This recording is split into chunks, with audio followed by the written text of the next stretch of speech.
Peygamber Efendimiz sallallahu aleyhi ve sellem bir hadisi şeriflerinde, şüphesiz ki insanlar zalimi görüp de onun zulmüne engel olmazlarsa, Allah'ın kendi katından göndereceği bir azabı hepsinin üzerine yayması yakındır diye buyurmuştur. Zulüm, insanlık tarihinin başlamasıyla birlikte başlayan bir sorundur. Kur'an-ı Kerim'de yer alan bilgilerden anladığımıza göre ilk zulüm uygulaması da kıskançlıkla başlamıştır. Hazreti Adem'in iki oğlundan birinin kurbanının kabul edilip diğerininkinin kabul edilmemesi üzerine kurbanı kabul edilmeyen diğerini kıskanmış ve onu öldürmüştür. O günden bu yana insanlar arasında zulüm ve haksızlıklar da devam edip durmaktadır.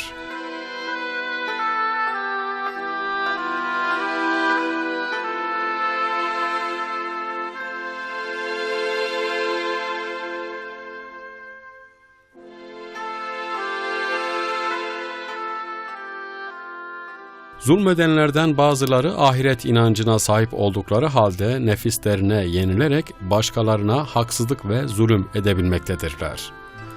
Bunu da Yüce Allah bir ayetinde şöyle açıklar. Hayır, zulmedenler bilgisizce arzularına uydular. Rum Suresi.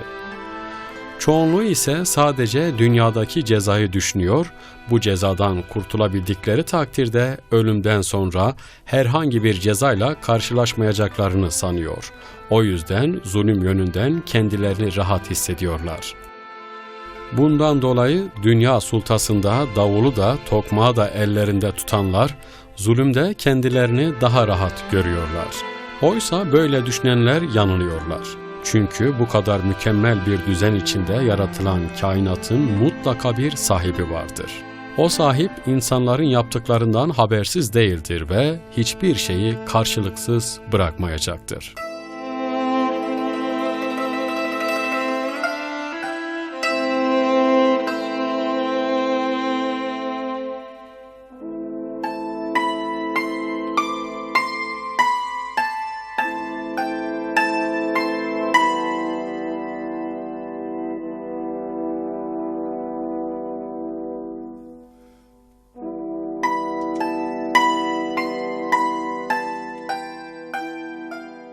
Arapçada zulüm ile karanlık anlamındaki zelam kelimesi aynı kökten gelir.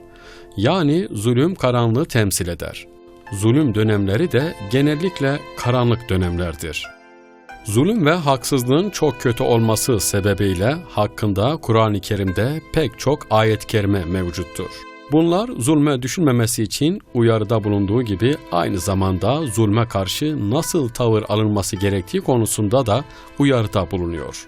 Özellikle zulme karşı sergilenecek tavır konusunda uyarıda bulunan ayetler, günümüzdeki siyasi gelişmeler açısından da oldukça önem taşıdığından bazılarının meallerini burada aktarmak istiyoruz. Zulmedenlere meyletmeyin, yoksa size ateş dokunur. Sizin Allah'tan başka dostlarınız yoktur. Sonra yardım da göremezsiniz. Hud Suresi. Size ne oluyor da Allah yolunda ve ey Rabbimiz, halkı zalim olan şu kasabadan bizi çıkar. Bize kendi katından bir veli, koruyucu, sahip gönder. Bize kendi katından bir yardımcı gönder. Diyen zayıf düşürülmüş erkekler, kadınlar ve çocuklar uğrunda savaşmıyorsunuz. Nisa Suresi. Kim zulme uğradıktan sonra hakkını alırsa artık onların aleyhlerine bir yol yoktur. Şura Suresi. Ey iman edenler! Allah için hakkı ayakta tutan, adaletle şahitlik eden kimseler olun. Bir topluluğa olan öfkeniz sizi adaletten ayrılmaya yöneltmesin. Adaletli davranın. Bu takvaya daha yakındır. Allah'a karşı gelmekten sakının. Şüphesiz Allah sizin işlediklerinizden haberdardır. Maide Suresi.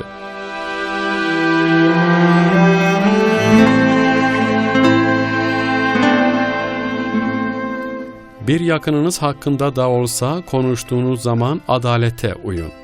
Olur ki öğüt alırsınız diye Allah size böyle emretti. En'am Suresi. Zulmedenler çoğu zaman zulümlerine kılıf da uyduruyorlar. Ne yazık ki son dönemde teknolojinin geliştirilmesine paralel olarak zulme uydurulan kılıfların çeşitleri de arttırıldı. Bu yüzden insanlar yanıltılmakta, onların yapılan zulümlere yerinde uygulamalar olarak bakmaları sağlanmaktadır. Bu ise haksızlığın ikiye katlanmasına sebep oluyor. Çünkü mazlum hem fiilen haksızlığa uğruyor hem de maruz kaldığı uygulamalar haklı, kendisi ise haksız konumuna sokuluyor.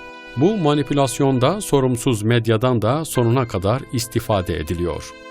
Yüce Allah az önce mealini verdiğimiz ayet-i kerimesinde zulme uğradıktan sonra hakkını arayan biri aleyhine yol olmadığını bildirdiği gibi bir ayet-i kerimede de şöyle buyuruyor. Onlarla savaşın ki Allah sizin ellerinizle onlara azap etsin, onları rezil etsin, onlara karşı size zafer versin ve müminler topluluğunun gönüllerini ferahlandırsın. Tevbe suresi. Hatta bunun da ötesinde haklarını arayanların yanında yer almak, zulüm karşısında sessiz kalmamak gerekir. Çünkü hepimizin de bildiği üzere Resulullah sallallahu aleyhi ve sellem haksızlık karşısında susanın dilsiz şeytan olduğunu bildirmiştir. Zalim fert ve toplumların helak olması ilahi kanun gereğidir. Tarih, haksızlık sebebiyle yıkılmış toplumların adeta teşhir salonudur. Andolsun ki biz sizden önce nice nesilleri zulümleri sebebiyle helak ettik. Yunus suresi. Biz onları günahları sebebiyle helak etmiş ve Firavun ailesini suda boğmuştuk. Onlar hep zalimlerdi. Enfal suresi. Biz halkı zalim olan nice memleketleri kırıp geçirdik. Onlardan sonra da başka topluluklar meydana getirdik. Enbiya suresi. Görüldüğü gibi toplumların helak sebebi işledikleri günahlar ve haksızlıklardandır. Mevla adil olduğu ve kendisine zulmü yasakladığı için hiç kimseye haksızlık yapmaz. Biz onlara zulmetmedik. Fakat onlar kendilerine zulmettiler. Hud suresi. Bu ayet aynı ifadelerle 3 defa zikredilmiştir. Toplumların yükselmesi, alçalması, felahı ve helakı iyi veya kötü davranışlarına, meşru veya gayrimeşru hayat tarzlarına bağlıdır. Kullar hak eder, Mevla ise halk eder. Herkes layık olduğu neticeyi elde eder. Yüce Rabbimiz ayet-i kerimede, herkesin kazandığı iyilik kendi yararına, kazandığı kötülük de kendi zararınadır diye buyurmuştur. Bakara suresi. Ülkeler adil olmak şartıyla küfür üzere ve şirk üzere yaşayabilir. Fakat Müslüman bile olsalar adil olmadıkları takdirde yaşayamazlar. Bu gerçek yüce kitabımızda şöyle belirtiliyor. Rabbin halkı düzgün olan ülkeleri haksız yere helak edecek değildir. Hud suresi. Bir ülkede insanlar birbirine karşı haksızlık yapmaz, yöneticileri de onlara zulmetmez, herkes hakka, hukuka riayet ederse, sırf kafir veya müşrik oldukları için helak olmazlar. Ayette geçen haksız yere ifadesi pek çok müfessire göre şirk ve küfür demektir. Kurtubi ve Fahrettin Razi de bu görüştedir. İbn-i Teyyime ise daha net olarak şöyle söylemektedir. Allah kafir de olsa adil devleti ayakta tutar. Fakat Müslüman da olsa adil değilse o devleti ayakta tutmaz. Denilir ki dünya adalet ve küfürle devam eder. Zulüm ve İslam'da devam etmez. İslam'ın olduğu yerde zulüm olmamalıdır. Zira bu iki kavram birbirine zıttır. Bunda garipsenecek bir şey yoktur. Tarih ve günümüz buna şahittir. Sözde Müslüman fakat halkı ve yönetimiyle zalim olan nice İslam ülkesinin hali pür melali ortadadır. Adam kayırmanın, rüşvetin, torpilin, haram kazancın, yalanın, riyanın kol gezdiği bir ülkenin ismen Müslüman olmaları bir şey ifade etmiyor. Bunun yanında gayrimüslim oldukları halde adalete, hakka, hukuka riayet eden ülkelerin durumu da ortadadır. Allah, halim sıfatı gereği zalimlerin dünyadaki cezasını hemen vermez. Görünürde zulüm olan, gerçekte başka bir zulmün karşılığı olabilir. Bazen Allah zalimin intikamını başka bir zalimle alır. Ve işte biz işledikleri yüzünden zalimleri birbirine böyle musallat ederiz. En'am suresi. Zalim yeryüzünde Allah'ın kırbacı gibidir. Önce onunla intikam alır, sonra da ondan intikam alır. İnsanlar layık oldukları idareye kavuşurlar. Amelleriniz amil yöneticilerinizdir demişler. Cezanın gecikmesi zulümden tevbe etme fırsatı tanımaya da matuf olabilir. Tevbe edilmediği, zulme devam edildiği takdirde zalimin cezalandırılması mutlaktır. Sakın Allah'ı zalimlerin yaptıklarından habersiz sanma. Allah onların azabını gözlerin şaşkınlıktan donup kalacağı bir güne erteliyor. İbrahim Suresi.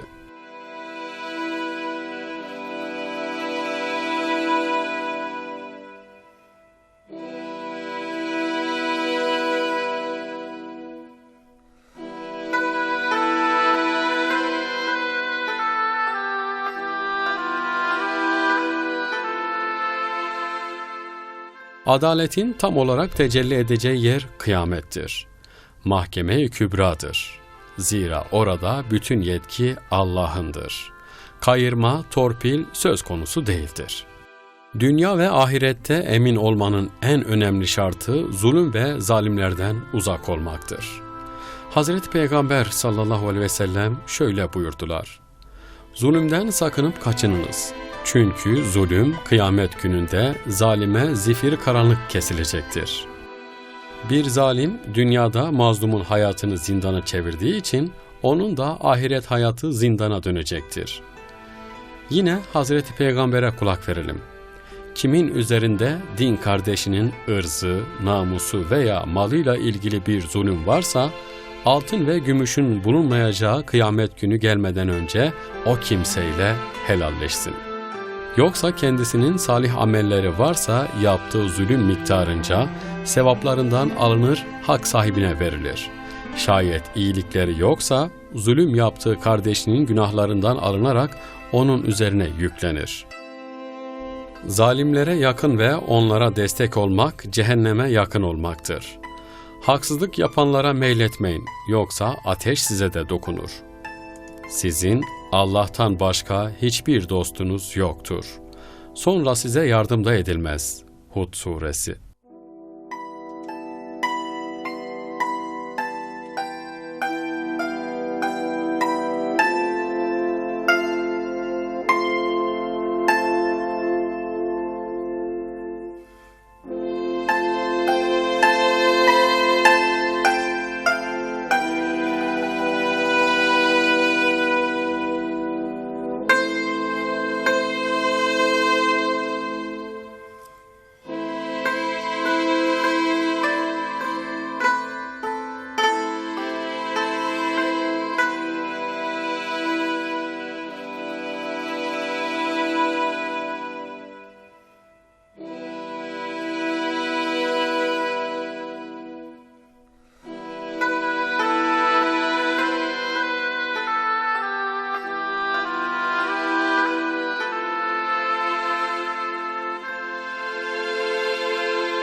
Peygamber Efendimiz sallallahu aleyhi ve sellem bir hadisi şeriflerinde, şüphesiz ki insanlar zalimi görüp de onun zulmüne engel olmazlarsa, Allah'ın kendi katından göndereceği bir azabı hepsinin üzerine yayması yakındır diye buyurmuştur.